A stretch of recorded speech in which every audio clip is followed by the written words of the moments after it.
Hi, y'all. It's Bridget Cutshaw with Real Things Living. Today, my guest is Maria Ross. She is a speaker, author, strategist, and an empathy advocate. Can you say hi, Maria? I can say hi. Hello, everyone. I, I'm so glad that we connected. We have so much in common, more than we realized before we had a brief conversation before we started recording.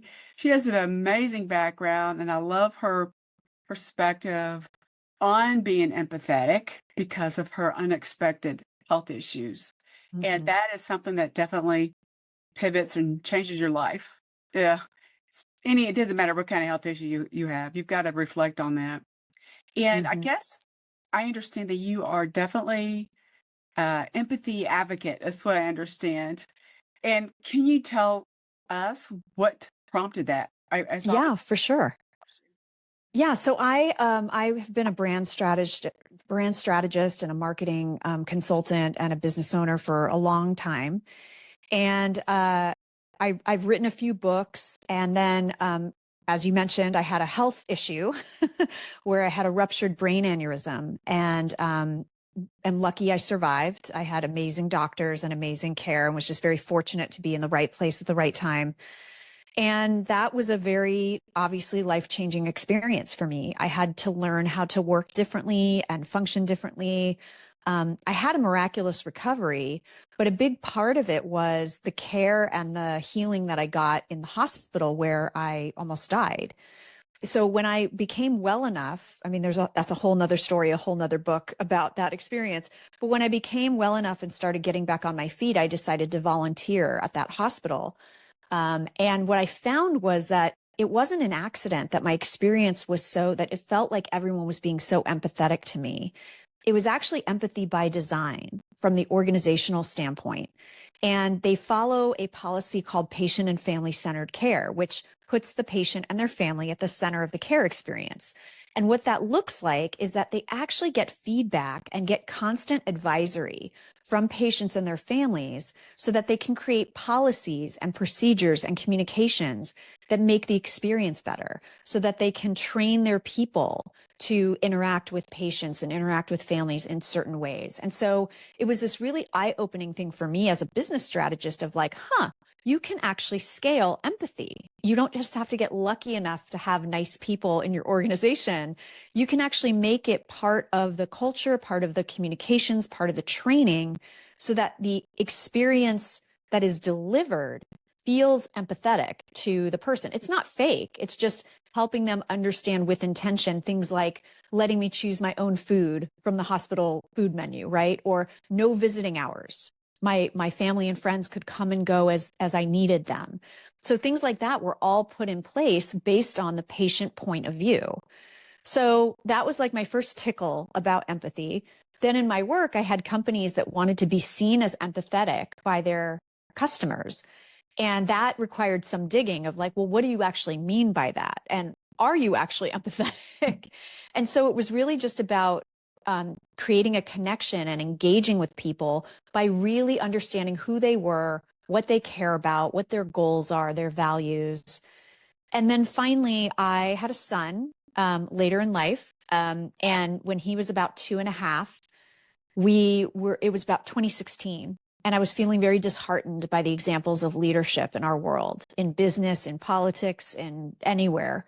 So I got really frustrated by that because I was trying to teach him values of empathy and compassion and collaboration. But the role models were not great. So I dug into the research for 3 years to find leaders and brands that were winning with empathy. And that's when I wrote my first empathy book, The Empathy Edge, to give the business case for empathy. The current book that just came out, The Empathy Dilemma, is helping leaders that want to be empathetic balance performance, people, and personal boundaries, because that's where they were really struggling. So I like to say the first empathy book was for the skeptics. Right. This one is for the converts. That's good. I like how you're doing that. You're taking your experience from the personal background and then your business experience and what you're seeing. And I've noticed it too. I think I've been known to cut BS, and I like to just get to the point sometimes and be authentic. And I think that is what is wrong with some of our business leadership. They're BSing too much. Yeah. Yeah. That's the right word. Yeah. I'm used to using the acronym BS, but I'm right. We're both from a similar background. I was more on the corporate stuff, and so I had to push a lot of stuff. I'm sure you did. I should say push. That's how I felt I was Hmm. being used. And Yeah. I decided to only work with people who were not pushing me. Yeah. I don't know. You gotta motivate your employees and have it. Yeah. And you have to understand them. And so, this is not about coddling people. It's not about being nice. It's not about Correct. caving into unreasonable demands. It's just about, the pandemic taught us that we cannot park our humanity at the office door. That when Yes. we come to work, we bring everything with us. We bring what's going on socially, economically, in our own family, in our own health. We bring that. And like I like to joke, that's going to impact Bob's ability to do a spreadsheet accurately. Like it's going to impact productivity. And so leaders do need to care about people as whole people. And that requires, you don't have to let it all hang out. You don't have to Right. I like to say empathy at work is not crying on the floor with your employees. It can actually be hundreds of little things that you wouldn't necessarily think of as empathetic. So as an example, when you're really clear with someone, clarity is one of my 5 pillars in the new book about how to be an effective and an empathetic leader. When you clearly articulate expectations, so someone knows exactly what's expected of them and exactly what role they play, that's actually empathetic because you give them a path. You give them something to hold on to say, I'm going to hold you accountable, but you can't hold someone accountable to an expectation you've never clearly set. So when managers and leaders and executives find out, for example, that something like career progression maps or really articulating your values and what they look like in action, those are examples of being an empathetic leader. They're often surprised because we only think of empathy as one thing. Like empathy is, I'm really emotional and you're telling me about all these horrible and personal things that are going on for you. But empathy can look a lot of different ways. And that's really what I'm out trying to educate leaders on, is that you don't have to choose empathy or high performance. You can have both. That's true. It's about creating a better community. Is that the right word? In a way that Yeah. together. Yeah. I've learned when you collaborate on as part of a team, it's best to use you learn your skill set. Hmm. Hopefully I'm not wrong about that, but your team will do better projects or better outcomes when you're not forcing me to do something I'm not good at. So Exactly. Yeah. I mean, and that's also what it's about. For example, one of the other examples I give leaders is how you can give empathetic performance reviews. If someone's underperforming, empathy doesn't mean you let them slide. That's yes. actually not kind, right? That's not empathetic. But you can have a conversation with them that's not punitive. That's not shaming. That's not blaming. That's more like, hey, what's going on? Like, let's talk to me about how you think things are going. Because nobody wants to come to work and fail every day. Most people don't, right? So if you can turn it into a conversation, because the ultimate goal is to get them to do productive work, is to get them to do their best work. So if we both have that goal in mind, if we find that common ground, which is empathy, and we try to understand their point of view and what's going on for them versus this is my agenda, I just want to make you do what I need you to do. It's a different conversation and it's a more sustainable result versus just compliance, which, as we all know, only works for the short term. I can tell you to do something and maybe you do it, but if I don't understand what's really going on for you and get to the root cause, I might not know that you don't have the skills to do the job. I might not know that you need some additional job training or Right. that maybe this role isn't the right fit for you. And so let's put you in a role where you can succeed. Right. And so all of that is an example of empathy at work. And also, as you're talking, made me think of the word transparency too. That's why when you're having the conversation together, Mm-hmm. be as the leader, be kind with your communication on and with your Mm-hmm. transparency to how to help them find out. There's so much, I shouldn't say jargon out there There right is. now, and it gets confusing to Yeah. people. But like you said, like how you're emphasizing empathy doesn't mean to be crying on the floor, it's to be working together and to Right. understand Right. someone's perspective and to just listen and Yeah. then ask questions. That's kind of how I see empathy. Yeah. Curiosity is the number one trait of empathic people because you actually find out what the other person's point of view is and without guessing or assuming. Now, there's actually two kinds of empathy. There's cognitive empathy and emotional or affective empathy. So cognitive is like when we use our brains, when we imagine what something might be like for someone. It's really a brain exercise.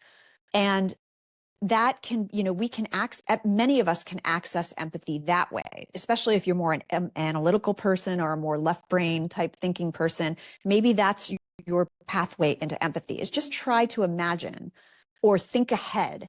What questions might they have? What support might they need? What might they be thinking and feeling? What would I be thinking and feeling if I was in that position? So that's all mental.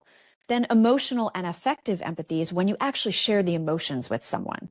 So that's when, you're telling me a horrible story and now I start getting anxious and my heart rate starts going up and I start feeling fear or anger or frustration or sadness because now I'm connecting with you on an emotional level. Both of those are equally valid ways to access empathy. Sometimes cognitive empathy can lead us to emotional empathy, but both of those can lead to what's known as compassionate empathy or compassion, which is empathy in action. Now that I get the information from you, I can take an action. I can take a next right step with you. And that could be simply listening. That is an action, right? It could be maybe we find a compromise. Now that I know your point of view, you know my point of view, maybe there's a third path. It could be just giving you space and saying, hey, do you want to pick up this conversation tomorrow? I think you might need some time. It sounds like you might need some time to process things. All of those are actions you can take based on the information you're getting. So I like to tell people that are a little like hesitant to embrace empathy that think of it as information gathering. Think of it as like being a detective and finding out what is going on for someone else so you can move the conversation forward. I like that. Curiosity, by the way, is one of my favorite words. And Mm-hmm. because I've always been that way, and it does help you solve, I should say problems, but it helps you get through the other side of something severe. Yes. And my business card is actually a book card that says "Keep being curious." That's what I have on there That's because great. that's just kind of how I'm wired. Just Yeah. always been a I know look at things from. I always wanted to look at things from different perspectives. I don't know Right. why that is, but Mm-hmm. I think that helps you get out of being stuck in a Mm-hmm. certain way. Yeah. Stuck, and then I think all this stuff going on with COVID, I think that's in a good perspective. It helped us reflect on Yeah. what to do differently. Absolutely. And, when you put ego aside, ego kills empathy because if we already think we have all the right answers in our own head or that there's no more room for us to grow or to learn, it's impossible to take on someone else's point of view without defensiveness or fear because you're going to be so set in your way of doing it. If you're able to practice curiosity and just what if? What if there's another way to look at this issue? What if there's another way to look at this budget debate? What if there's another way we can solve this problem at work? Just play, right? It's that idea of we don't we don't have all the answers, and when we're able to be empathetic and appreciate other points of view, we may uncover risks or opportunities that we would have missed because of our own blinders, our own frame of mind. We get stuck in a little bubble. I call it Hmm. stuck in a bubble. You need to break that bubble sometimes. And so we do it probably maybe to protect ourselves in a way. Yes, I think we do. Yeah. Correct. And it has just been amazing the stuff that I like the progress that we're making at work. Hmm. Like books like yours. It is Thank you. helpful for leaders. It's because of the jargon stuff, you're taking some of the, you're making us understand it a little bit better. And if Exactly. you don't understand it, you're gonna blow it away. Should I say blow it away? Blow the bubble away. Just kidding. Or pop the bubble. And Uh-huh.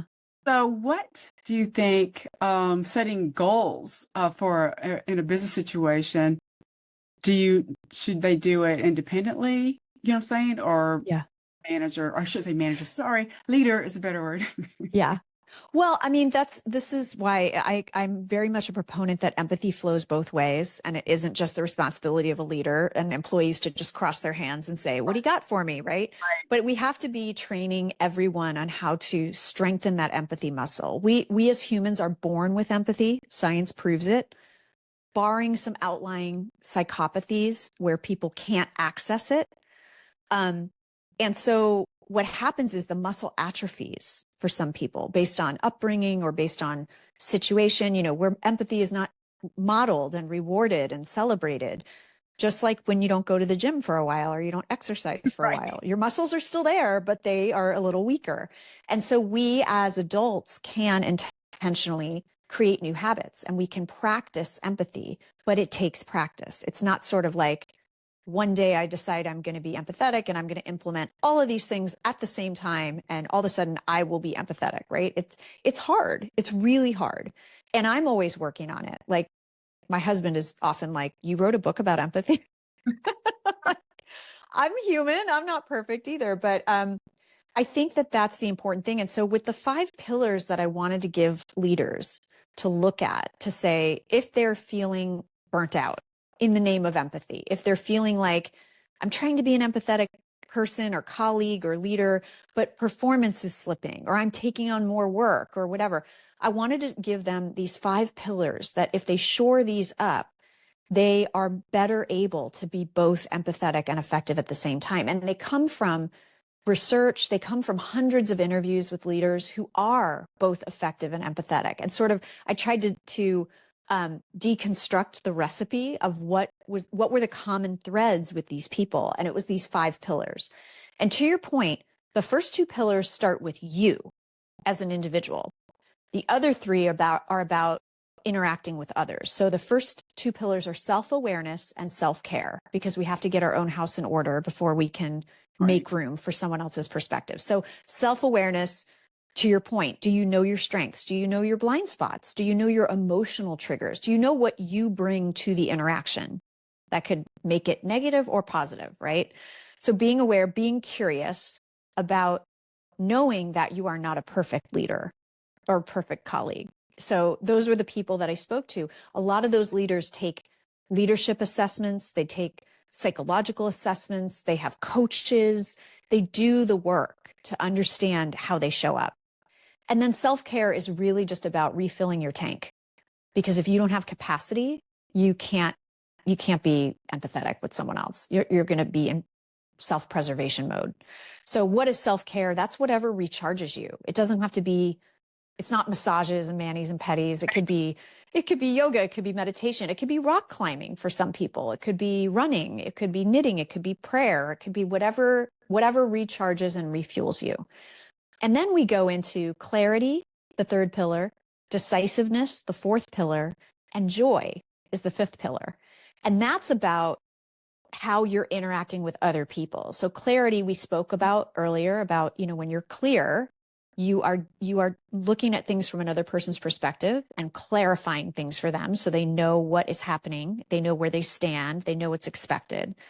Decisiveness is about not putting off difficult conversations or decisions, because when you leave people in limbo, that's actually very unempathetic.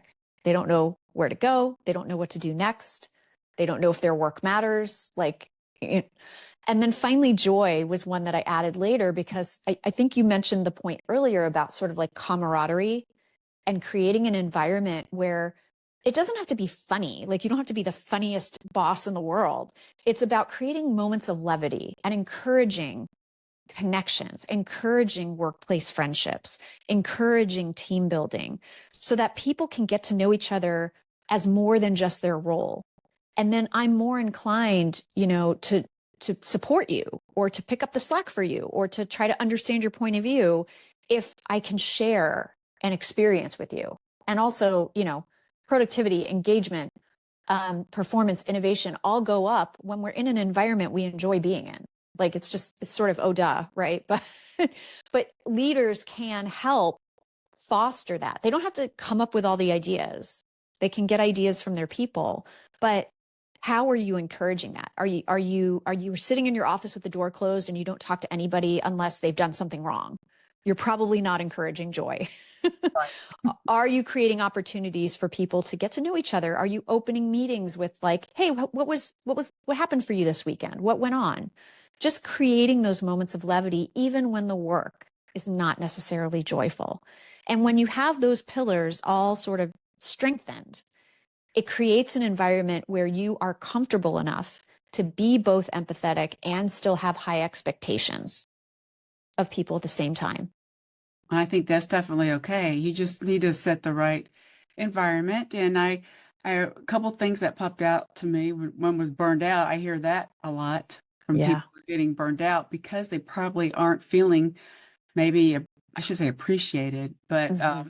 maybe that's what it is. Heard, Heard. There you seen. go. Yeah. They're not Yeah. feeling heard. They just want to quit. They have too much pressure on them. There's no joy involved, right? Yeah. Yeah. Joy element, I should say. I've just seen those. I read I shouldn't say a lot of articles, but like on LinkedIn, people are posting stuff about that.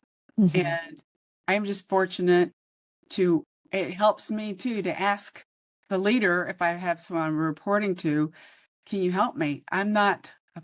Thankfully, I wasn't afraid to ask that. I did at one point, Maria, have a perfectionism problem. Mm-hmm. Same. I don't know where that came from. I think it's because being a woman in Yeah. the business world, I had to be perfect it's not just me, Mm-hmm. but then I learned it's okay, right? You just Yeah. put it out there, whatever it is. I should say whatever it Yeah. is. And then you tweak it. Well, and you mentioned earlier vulnerability, and that's the thing about some of these leaders. You can be confidently vulnerable. That's There's a difference between a leader going, I have no idea what we do next. I'm lost. Versus, you know what? We don't have all the answers, but we're going to find them together. Here's what we do know. How can we that's problem solve together? That is a much more confident stance of vulnerability yes. than the other. So you can admit you don't have all the answers in a very confident, self-assured way, because then you are giving people a path forward to help solve the problem. So vulnerability is not only, just like I said, admitting what you don't know, it's also being vulnerable, letting a little bit of your personal life into your work. Do we know you have kids? Do we know your hobbies? Do we know something about you? Whatever you're willing to share, right? We don't want to make people uncomfortable, but whatever you're willing to share, that's the type of vulnerability where we don't want to. Nobody wants to come to work with a bunch of robots, right? We have AI for that. Yeah. We want to celebrate our humanity and again bring a little bit of that levity. So I want to know your hobbies. I want to know how you spent the weekend. I want to know what your kids are doing or where they're applying to college or whatever that is. Like, be okay with sharing that with the people that, quite frankly, you spend the bulk of your time with. I like that you mentioned the word AI Yeah. because I think from the positive perspective, we can focus on connecting with others better. I mean, Mm-hmm. because of that aspect, Mm-hmm. AI, we don't know where it's always been around. People just don't think about it. Yeah. It's talked about more. Yeah. Uh, Well, and it's exponentially, the technology is making advancements that are just, but yeah, I've done several episodes of my podcast with AI experts. And here's the thing, our human skills are going to be even more important yes. with AI. And I've spoken to founders and technologists who've created AI solutions to mimic empathy, but only because there are certain professions where there are shortages of people. There are resource shortages. And so there are applications of AI where it can help provide some guidance. It's different than like ChatGPT, which is looking for patterns. Empathic AI is looking for anomalies. It's learning to detect tone of voice. It's learning to detect word choice. It's learning to detect the way you ask a question so that it can respond in a way that's useful for you. So one of the use cases, one of the women on my podcast, who is the founder of a company called Juji, Juji, they have empathic AI solutions. And they work, as an example, with higher education organizations to help foreign students, navigate a career path, navigate what courses they should be taking based on their interests. And because they don't have enough resources, they don't have enough counselors, and they don't have enough, time, so they're creating these AI partners to help someone think through what would be the best academic path or career path for them. And it's based on understanding that person's interests and fears and values and goals. And it can help them find a way forward where they wouldn't have had that resource before. So, and the other great thing that I learned from all these experts is we need people with those skills to populate those learning models. That's true. AI is only going to be as good as what we put into it. And so we definitely are always going to have a need for psychologists, therapists, artists, creators, because we've got to populate that into the learning models. And if we don't, if we fear it, then what happens? Only the bad actors will populate the learning models. You're correct. Right? So yeah, it's I'm still navigating my way and getting curious about where I kind of love using it as a thought partner to help spark my creativity or to help me be more efficient or save some time. And I've noticed I've been using it more because of these people I've been talking to. Well, I bet it, because they're giving you their perspective, right? That yes. you weren't considering. Yeah. And I've used it, like you said, it's the same to get ideas. I've used it I've used it to transcribe a podcast and help me summarize it. I'm sorry. It helps. It saves me time. Yeah. And I suppose you were talking about this stuff with the teaching, and made me think of Khan Academy. I think they were, I think they're using AI to help students. I wouldn't doubt it. Yeah, they're so on the cutting edge for sure.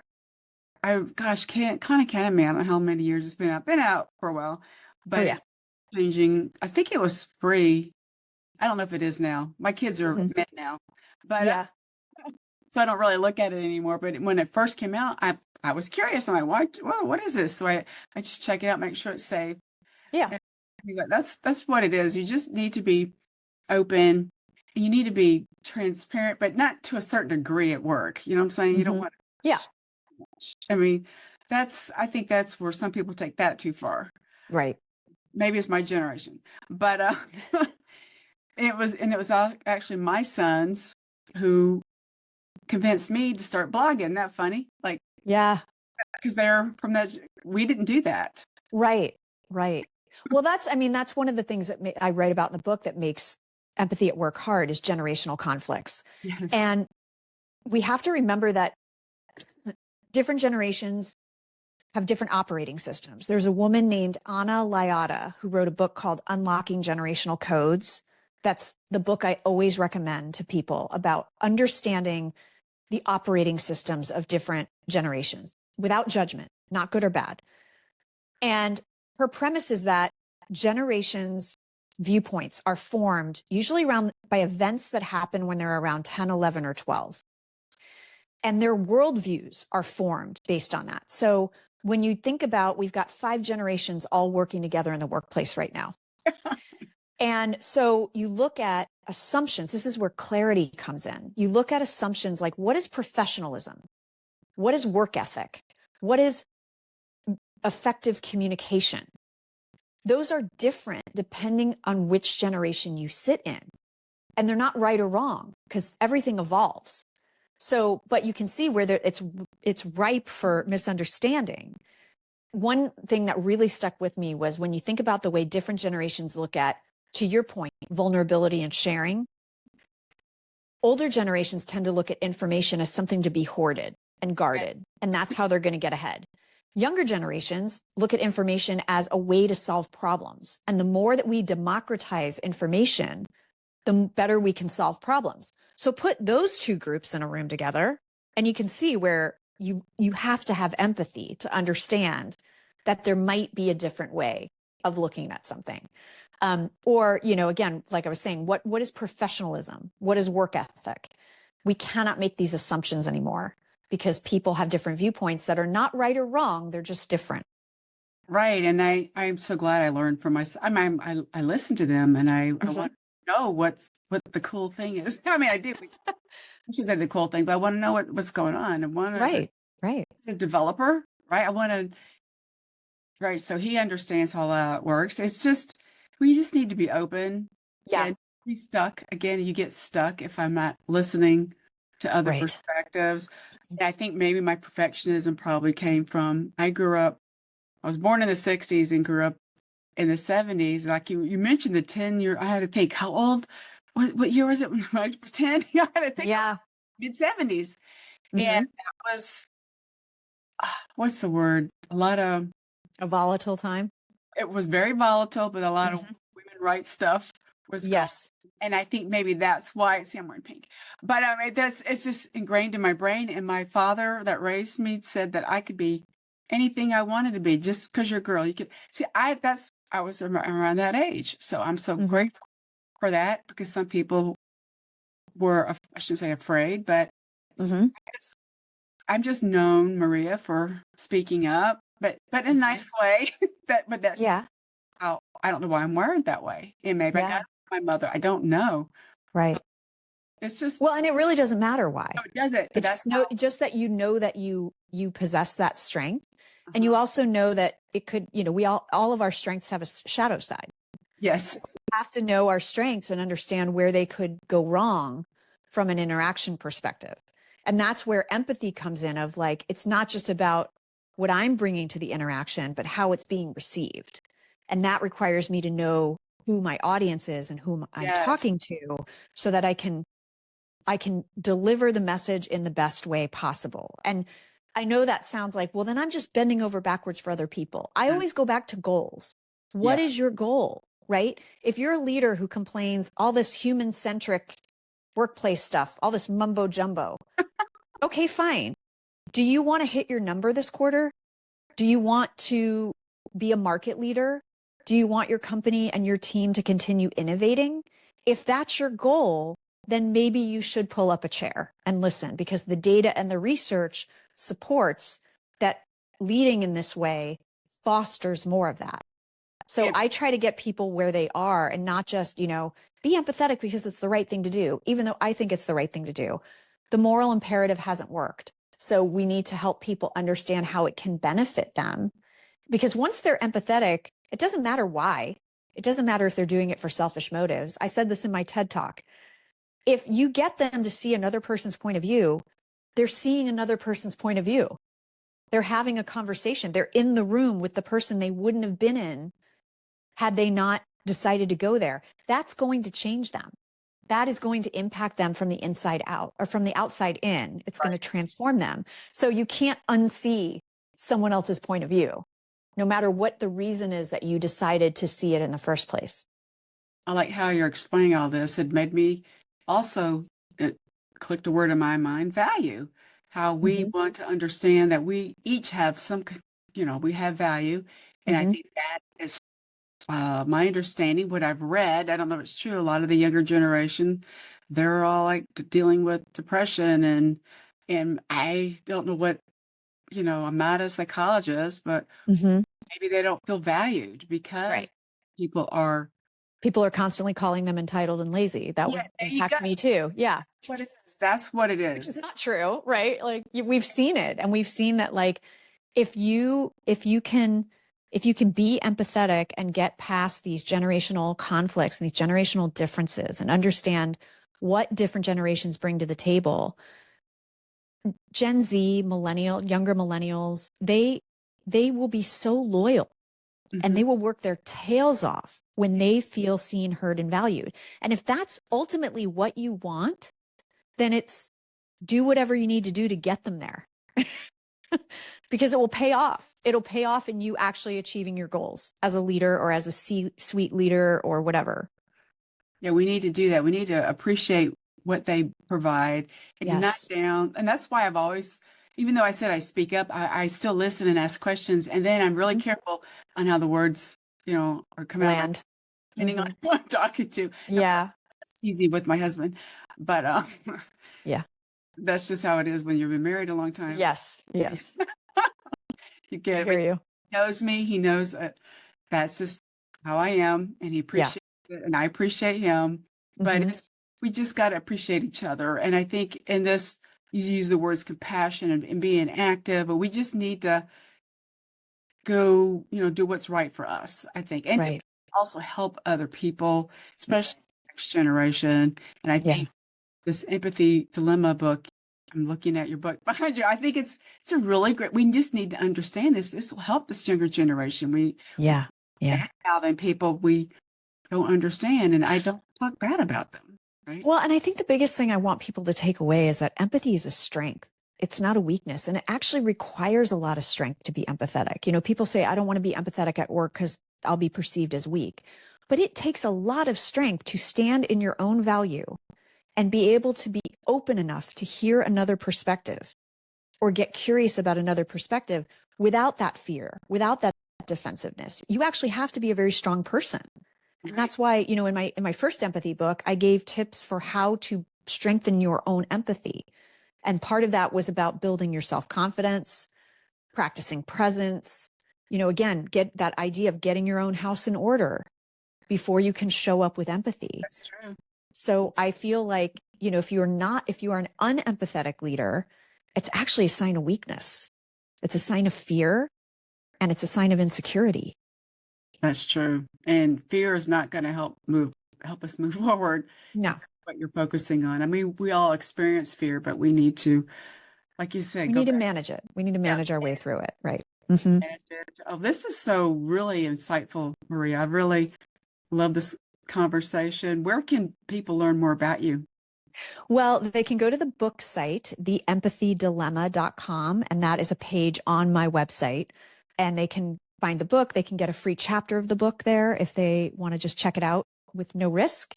There's also other resources on that site, including signing up for my newsletter, where I offer insights and inspiration on embracing empathy for strategic advantage. And then they can find me on LinkedIn, and I'm also on Instagram at Red Slice Maria. This is so awesome. And guys, you definitely need to go check out her books. You can go the Empathy Edge or the Empathy Dilemma. Either place will take you to my core website. Yeah. This is so awesome. I thank you again, Maria, for your time. And I am very inspired to keep learning. You got to keep learning no matter Got how. to keep learning. Got to keep learning. Yes. Well, this has been wonderful. Thank you. Thank you, Maria. Talk to you guys soon.